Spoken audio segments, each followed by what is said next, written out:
Cet homme est à l'origine de la civilisation humaine. Il vit depuis 10 000 ans. Afin de gagner l'immortalité, il a transféré son âme dans un corps humain primitif pour en obtenir un nouveau, car il s'est rendu compte que le corps humain pouvait être facilement contrôlé et réparé. Pour faciliter le transfert, il construisit des pyramides sur d'autres planètes et transporta des humains pour en faire ses esclaves, tout en prétendant être le dieu du soleil. En l'an 8000 avenue J.C., pendant l'ère néolithique, tard dans la nuit dans les déserts d'Afrique du Nord, alors que les autochtones dormaient, une lumière mystérieuse est tombée du ciel. Les personnes réveillées, qui n'avaient jamais rien vu de tel auparavant, s'enfuirent terrorisées, à l'exception d'un garçon curieux de voir ce que c'était. Il s'est avéré qu'il s'agissait d'un énorme vaisseau spatial extraterrestre, et le garçon a disparu dès qu'une lumière brillante est sortie du vaisseau. Peu après, en 1928, des archéologues ont déterré près des pyramides égyptiennes un couvercle en pierre avec un énorme anneau métallique à côté. L'équipe archéologique a mobilisé 800 ouvriers pour le déplacer. Personne ne sait ce que c'est, mais ce qui est certain, c'est que les humains de l'époque ne savaient pas encore comment forger le métal. Et sous ce métal circulaire, ils ont trouvé une étrange créature fossilisée. Et la fille de l'archéologue a trouvé un collier. Il était donc clair qu'aucun de ces objets n'appartenait à la Terre. En 1994, la petite fille qui avait trouvé le collier était devenue une vieille femme aux cheveux grisonnants. Et son équipe travaillait à la découverte des secrets du cercle. Tout ce qu'ils savent,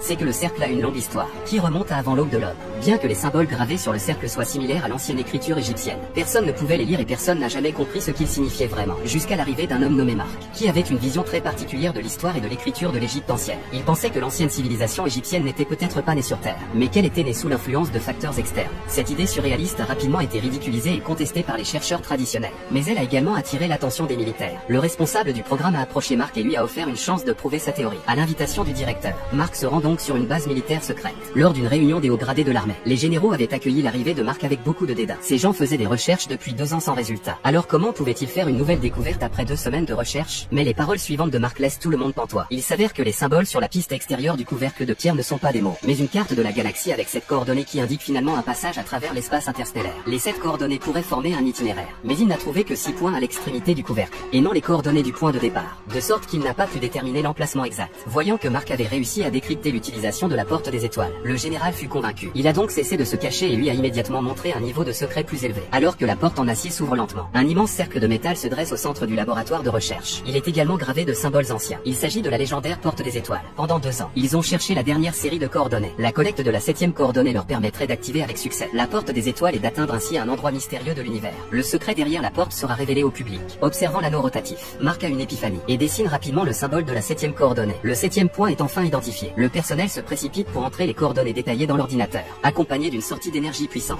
La porte des étoiles commence instantanément à fonctionner, verrouillant une coordonnée après l'autre, avec tout le monde regardant en anticipation. À cet instant, le personnel de sécurité a déjà déclenché l'alarme rouge et évacué toutes les personnes non impliquées. Lorsque la 5e coordonnée a été verrouillée, le sol s'est mis à trembler de façon incontrôlée, comme si une force mystérieuse les empêchait d'aller plus profond. Lorsque la 6e coordonnée a été verrouillée, une étrange vague d'énergie s'est répercutée dans la base. Les puissantes vibrations ont empêché les ordinateurs de fonctionner correctement. Lorsque les 7 coordonnées ont été verrouillées, la porte des étoiles a commencé à tourner rapidement. Après avoir trouvé la bonne position, une vague d'énergie sans précédent a éclaté, formant une entrée de ver de terre semblable à l'eau. Il semble établir un ver de terre temporaire avec une porte des étoiles sur une autre planète, impliquant que le passage à travers la porte des étoiles permet une traversée instantanée à travers des dizaines de milliers d'années-lumière.